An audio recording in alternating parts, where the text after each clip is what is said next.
Matthew Henry's Commentary on the Whole Bible. Exodus 1. We have here, God's kindness to Israel, in multiplying them exceedingly, verses 1 to 7. 2. The Egyptians' wickedness to them, 1. Oppressing and enslaving them, verses 8 to 14. 2. Murdering their children, verses 15 to 22. Thus whom the court of heaven blessed the country of Egypt cursed, and for that reason. The Israelites oppressed in Egypt, 1588 BC. 1. Now these are the names of the children of Israel, which came into Egypt. Every man and his household came with Jacob. 2. Reuben, Simeon, Levi and Judah. 3. Issachar, Zebulun, and Benjamin. 4. Dan, and Naphtali, Gad, and Asher. 5. And all the souls that came out of the loins of Jacob were 70 souls, for Joseph was in Egypt already. 6. And Joseph died, and all his brethren, and all that generation. 7. And the children of Israel were fruitful, and increased abundantly, and multiplied, and waxed exceeding mighty, and the land was filled with them. In these verses we have, 1. A recital of the names of the 12 patriarchs, as they are called, Acts 7 verse 8. Their names are often repeated in Scripture, that they may not sound uncouth to us, as other hard names, but that, by their occurring so frequently, they may become familiar to us, and to show how precious God's spiritual Israel are to him, and how much he delights in them. 2. The account which was kept of the number of Jacob's family, when they went down into Egypt, they were in all 70 souls, verse 5. According to the computation we had, Genesis 46 verse 27. This was just the number of the nations by which the earth was peopled, according to the account given, Genesis 10. For when the Most High separated the sons of Adam, he set the bounds of the people according to the number of the children of Israel, as Moses observes, Deuteronomy 32 verse 8. Notice is here taken of this that their increase in Egypt might appear the more wonderful. Note, it is good for those whose latter end greatly increases often to remember how small their beginning was, Job 8 verse 7. 3. The death of Joseph, verse 6. All that generation by degrees wore off. Perhaps all Jacob's sons died much about the same time, for there was not more than 7 years difference in age between the eldest and the youngest of them, except Benjamin, and when death comes into a family, sometimes it makes a full end in a little time. When Joseph, the stay of the family, died, the rest went off apace. Note, we must look upon ourselves and our brethren, and all we converse with, as dying and hastening out of the world. This generation passeth away, as that did which went before. 4. The strange increase of Israel in Egypt, verse 7. Here are 4 words used to express it. They were fruitful, and increased abundantly, like fishes or insects, so that they multiplied, and, being generally healthful and strong, they waxed exceedingly mighty, so that they began almost to outnumber the natives, for the land was in all places filled with them, at least Goshen, their own allotment. Observe, 1. Though, no doubt, they increased considerably before, yet, it should seem, it was not till after the death of Joseph that it began to be taken notice of as extraordinary. Thus, when they lost the benefit of his protection, God made their numbers their defense, and they became better able than they had been to shift for themselves. If God continue our friends and relations to us while we most need them, and remove them when they can be better spared, let us own that he is wise, and not complain that he is hard upon us. After the death of Christ, our Joseph, his gospel Israel began most remarkably to increase, and his death had an influence upon it. It was like the sowing of a corn of wheat, which, if it die, bringeth forth much fruit, John 12 verse 24. 2. This wonderful increase was the fulfillment of the promise long before made unto the fathers. From the call of Abraham, when God first told him he would make of him a great nation, to the deliverance of his seed out of Egypt, it was 430 years, during the first 215 of which they were increased, but to 70, but in the latter half, those 70 multiplied to 600,000 fighting men. Note, 1. Sometimes God's providences may seem for a great while to thwart his promises, and to go counter to them, that his people's faith may be tried, and his own power the more magnified.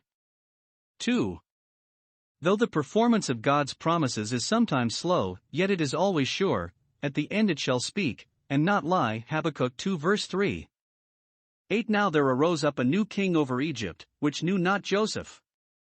9 And he said unto his people, Behold, the people of the children of Israel are more and mightier than we. 10 Come on, let us deal wisely with them, lest they multiply. And it come to pass, that, when there falleth out any war, they join also unto our enemies, and fight against us, and so get them up out of the land. 11 Therefore they did set over them taskmasters to afflict them with their burdens. And they built for Pharaoh treasure cities, Pithom and Ramses. 12 But the more they afflicted them, the more they multiplied and grew. And they were grieved because of the children of Israel. 13 And the Egyptians made the children of Israel to serve with rigor. 14 And they made their lives bitter with hard bondage, in mortar, and in brick, and in all manner of service in the field. All their service, wherein they made them serve, was with rigor. The land of Egypt here, at length, becomes to Israel a house of bondage, though hitherto it had been a happy shelter and settlement for them. Note, the place of our satisfaction may soon become the place of our affliction, and that may prove the greatest cross to us, of which we said, This same shall comfort us. Those may prove our sworn enemies whose parents were our faithful friends, nay, the same persons that loved us may possibly turn to hate us. Therefore cease from man, and say not concerning any place on this side heaven, This is my rest forever. Observe here. 1. The obligations they lay under to Israel upon Joseph's account were forgotten. There arose a new king, after several successions in Joseph's time, who knew not Joseph. Verse 8. All that knew him loved him, and were kind to his relations for his sake. But when he was dead he was soon forgotten, and the remembrance of the good offices he had done was either not retained or not regarded, nor had it any influence upon their counsels. Note, the best and the most useful and acceptable services done to men are seldom remembered, so as to be recompense to those that did them, in the notice taken either of their memory, or of their posterity, after their death. Ecclesiastes 9 verses 5 and 15. Therefore our great care should be to serve God, and please Him, who is not unrighteous, whatever men are, to forget our work and labor of love. Hebrews 6 verse 10. If we work for men only, our works, at furthest, will die with us. If for God, they will follow us. Revelation 14 verse 13. This king of Egypt knew not Joseph, and after him arose one that had the impudence to say, I know not the Lord. Chapter 5 verse 2. Note, those that are unmindful of their other benefactors, it is to be feared, will forget the supreme benefactor. 1 John 4 verse 20. 2. Reasons of state were suggested for their dealing hardly with Israel. Verses 9 and 10. 1. They are represented as more and mightier than the Egyptians. Certainly they were not so, but the king of Egypt, when he resolved to oppress them, would have them thought so, and looked on as a formidable body. 2. Hence it is inferred that if care were not taken to keep them under, they would become dangerous to the government, and in time of war would side with their enemies and revolt from their allegiance to the crown of Egypt. Note, it has been the policy of persecutors to represent God's Israel as a dangerous people, hurtful to kings and provinces, not fit to be trusted, nay, not fit to be tolerated, that they may have some pretense for the barbarous treatment they design them. Ezra 4 verse 12, etc. Esther 3 verse 8. Observe, the thing they feared was lest they should get them up out of the land, probably having heard them speak of the promise made to their fathers that they should settle in Canaan. Note, the policies of the church's enemies aim to defeat the promises of the church's God, but in vain. God's counsel shall stand. 3. It is therefore proposed that a course be taken to prevent their increase. Come on, let us deal wisely with them, lest they multiply. Note 1. The growth of Israel is the grief of Egypt, and that against which the powers and policies of hell are leveled. 2. When men deal wickedly, it is common for them to imagine that they deal wisely, but the folly of sin will, at last, be manifested before all men. 3. The method they took to suppress them, and check their growth, verses 11, 13 and 14. The Israelites behaved themselves so peaceably and inoffensively, that they could not find any occasion of making war upon them, and weakening them by that means, and therefore, 1. They took care to keep them poor, by charging them with heavy taxes, which, some think, is included in the burdens with which they afflicted them. 2. By this means they took an effectual course to make them slaves. The Israelites, it should seem, were much more industrious, laborious people than the Egyptians, and therefore Pharaoh took care to find them work, both in building, they built in treasure cities, and in husbandry, even all manner of service in the field, and this was exacted from them with the utmost rigor and severity. Here are many expressions used to affect us with the condition of God's people. They had taskmasters set over them, who were directed, not only to burden them, but, as much as might be, to afflict them with their burdens, and contrive how to make them grievous. They not only made them serve, which was sufficient for Pharaoh's profit, but they made them serve with rigor, so that their lives became bitter to them, intending hereby 1. To break their spirits and rob them of everything in them that was ingenuous and generous. 2. To ruin their health and shorten their days, and so diminish their numbers. 3. To discourage them from marrying, since their children would be born to slavery. 4. To oblige them to desert the Hebrews and incorporate themselves with the Egyptians. Thus he hoped to cut off the name of Israel, that it might be no more in remembrance.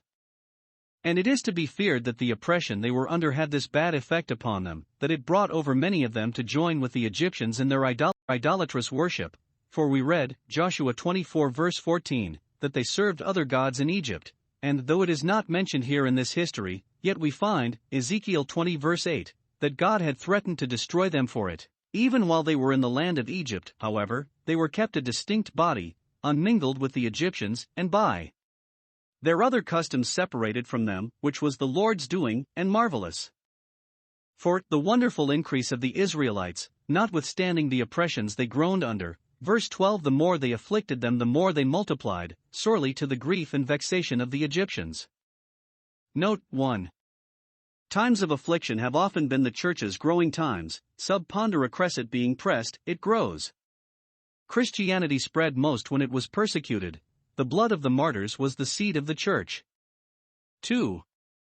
Those that take counsel against the Lord and his Israel do, but imagine a vain thing, Psalm 2 verse 1, and create so much the greater vexation to themselves. Hell and earth cannot diminish those whom heaven will increase. 15. And the king of Egypt spake to the Hebrew midwives, of which the name of the one was Shiphrah, and the name of the other Puah. 16. And he said, when ye do the office of a midwife to the Hebrew women, and see them upon the stools, if it be a son, then ye shall kill him, but if it be a daughter, then she shall live. 17. But the midwives feared God, and did not as the king of Egypt commanded them, but saved the men children alive. 18. And the king of Egypt called for the midwives, and said unto them, why have ye done this thing, and have saved the men children alive? 19. And the midwives said unto Pharaoh, because the Hebrew women are not as the Egyptian women, for they are lively, and are delivered ere the midwives come in unto them. 20. Therefore God dealt well with the midwives, and the people multiplied and waxed very mighty. 21. And it came to pass, because the midwives feared God, that he made them houses. 22. And Pharaoh charged all his people, saying, every son that is born ye shall cast into the river, and every daughter ye shall save alive. The Egyptians' indignation at Israel's increase, notwithstanding the many hardships they put upon them, drove them at length to the most barbarous and inhuman methods of suppressing them, by the murder of their children. It was strange that they did not rather pick quarrels with the grown men, against whom they might perhaps find some occasion. To be thus bloody towards the infants, whom all must own to be innocents, was a sin which they had to cloak for. Note 1. There is more cruelty in the corrupt heart of man than one would imagine, Romans 3 verses 15 and 16. The enmity that is in the seed of the serpent against the seed of the woman divests men of humanity itself, and makes them forget all pity. One would not think it possible that ever men should be so barbarous and bloodthirsty as the persecutors of God's people have been, Revelation 17 verse 6. 2. Even confessed innocence is no defense against the old enmity. What blood so guiltless as that of a child newborn? Yet that is prodigally shed like water, and sucked with delight like milk or honey. Pharaoh and Herod sufficiently proved themselves agents for that great red dragon, who stood to devour the man-child as soon as it was born, Revelation 12 verses 3 and 4. Pilate delivered Christ to be crucified, after he had confessed that he found no fault in him. It is well for us that, though man can kill the body, this is all he can do. Two bloody edicts are here signed for the destruction of all the male children that were born to the Hebrews. 1. The midwives were commanded to murder them. Observe 1. The orders given them, verses 15 and 16. It added much to the barbarity of the intended executions that the midwives were appointed to be the executioners, for it was to make them, not only bloody, but perfidious, and to oblige them to betray a trust, and to destroy those whom they undertook to save and help. Could he think that their sex would admit such cruelty, and their employment such base treachery? Note, those who are themselves barbarous think to find, or make, others as barbarous. Pharaoh's project was secretly to engage the midwives to stifle the men children as soon as they were born, and then to lay it upon the difficulty of the birth, or some mischance common in that case. Job 3 verse 11. The two midwives he tampered with in order hereunto are here named, and perhaps, at this time, which was above 80 years before their going out of Egypt, those two might suffice for all the Hebrew women, at least so many of them as lay near the court, as it is plain by chapter 2 verses 5 and 6, many of them did, and of them he was most jealous. They are called Hebrew midwives, probably not because they were themselves Hebrews, for surely Pharaoh could never expect they should be so barbarous to those of their own nation, but because they were generally made use of by the Hebrews, and, being Egyptians, he hoped to prevail with them. 2. Their pious disobedience to this impious command, verse 17. They feared God, regarded his law, and dreaded his wrath more than Pharaoh's, and therefore saved the men children alive. Note, if men's commands be any way contrary to the commands of God, we must obey God and not man, Acts 4 verse 19, and Acts 5 verse 29. No power on earth can warrant us, much less oblige us, to sin against God, our chief Lord. Again, where the fear of God rules in the heart, it will preserve it from the snare which the inordinate fear of man brings. 3. Their justifying themselves in this disobedience, when they were charged with it as a crime, verse 18. They gave a reason for it, which, it seems, God's gracious promise furnished them with, that they came too late to do it, for generally the children were born before they came, verse 19. I see no reason we have to doubt the truth of this. It is plain that the Hebrews were now under an extraordinary blessing of increase, which may well be supposed to have this effect, that the women had very quick and easy labor, and, the mothers and children being both lively, they seldom needed the help of midwives. This these midwives took notice of, and, concluding it to be the finger of God, were thereby emboldened to disobey the king in favor of those whom heaven thus favored, and with this justified themselves before Pharaoh, when he called them to an account for it.